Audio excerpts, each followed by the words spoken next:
Hi, Andrea. If you hear barking, my dog must see something outside. So sorry about that.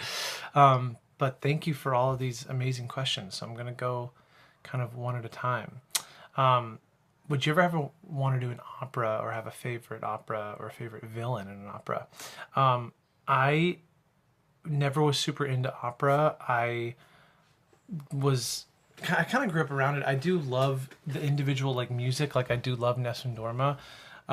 So I guess I would be in that opera that I guess I don't know what it is. Um, but my grandmother really loved opera, and so I would want to do one maybe in her memory because she's no longer with us. But I was never pulled to do it. Also because I went to a music conservatory, and there were dancers and singers and actors and musicians, instrumentalists, and the opera majors I just never got along with, and they always were like, "Well, you guys train differently. Like you guys are going to use your voices now, but we don't. We don't even like grow into our voices till we're 30." And I was like, "Oh, I don't have time for that." So uh, I didn't vibe with it as much, but I do. I've gotten more into it, I think, as I've gotten older. So it's not something I will do, but I don't know if the opportunity presented itself, I would maybe try. It could be interesting. Good question. Are there any other covers of pop songs that you would want to do? Oh, I think you're referencing Iris. Um, I Nothing on my mind right now. I think it would be fun to cover Pink Pony Club with my band, like do like a pop punk kind of cover of it. Not that my band is pop punk, but we get like indie, like pop punk vibes, or more like indie rock. But it'd just be fun to do that song with a full rock band. That'd be really cool. Oh, I really loved your cover of Iris. Right. Thank you so much. That's so nice of you to say those wonderful, kind things. Um, do you think that was actually? I don't know if you know. Well, I don't know why you would, but I did this musical called Cruel Intentions that eventually was off Broadway and then toured, and they've done productions in England and where else, in Australia. But I did that back in 2015 and 16, and I recorded that song then actually, and we'll use it for a music video for like promotional things, but they never put the song out. And so recently the writer and director and creator of it was like, "Oh, I have the master and I want to put it out." So he just did, and well, got my approval obviously, but I was like, "Yeah, I love that song and I love that cover we did. So let's do it." So thank you for seeing it and loving it.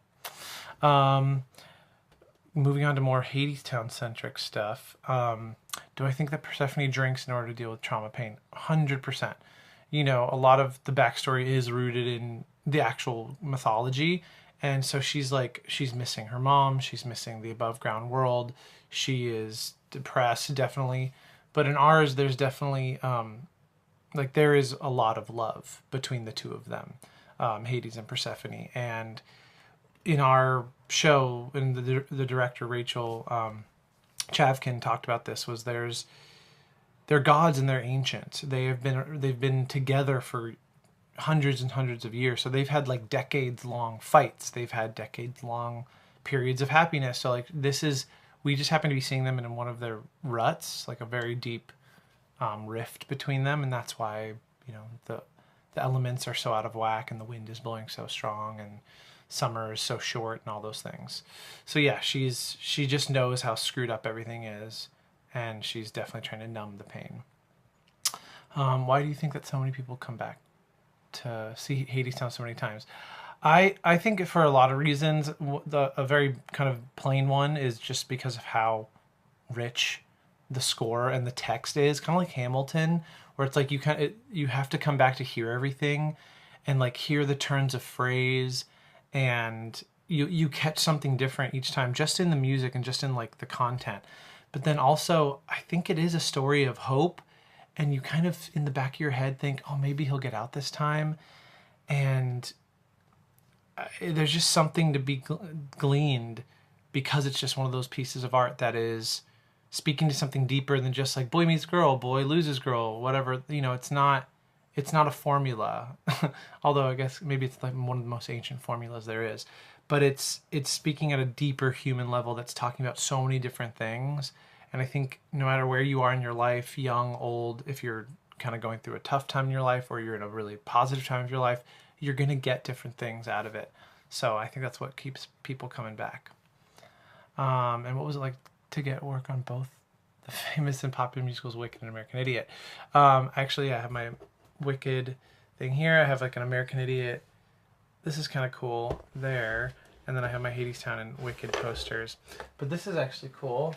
I haven't shown many people this. But we got to go to, in American Idiot, we got to go to Japan and Korea. And these fans in Japan like took me out for lunch and took me all around. And they made this scrapbook on my last day. And it's kind of incredible. It's very special to me. So I've had this for 12 years now, and I just love it. It's gone with me everywhere, every apartment. It comes with me on the road. It's just a special reminder, you know? So the thing that I remember most is about being in these shows that people care about and meeting people afterwards and sharing the experience, because I love them too. Like Wicked was my way into musical theater. I was dating a girl who was really into musicals, and I wasn't as much into them yet, and she showed me Wicked, and I was like, oh, this is incredible. So yeah, just getting to work on both of those things that were just so culturally meaningful, and Green Day is like my favorite band, so just being a part of things that mean a lot to me and getting to share that with people was just so special. Yeah, I feel so lucky. And what is the next role or piece of theater you would want to do? Sorry this is so long. I'm just seeing how long this video is, but I hope you get something out of it.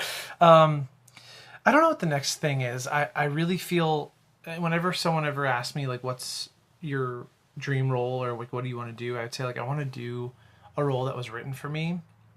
And while Orpheus wasn't written for me, it's like the epitome of what I would want to do. It's not a typical leading man who's like kind of like, you know, really suave and cool. Like he's an artist and he's kind of a dork and he's sweet and naive, but he has you know, that tenor range that I love to sing in. He plays the guitar. Like it's all these things. Like I couldn't have made a better character or show for myself.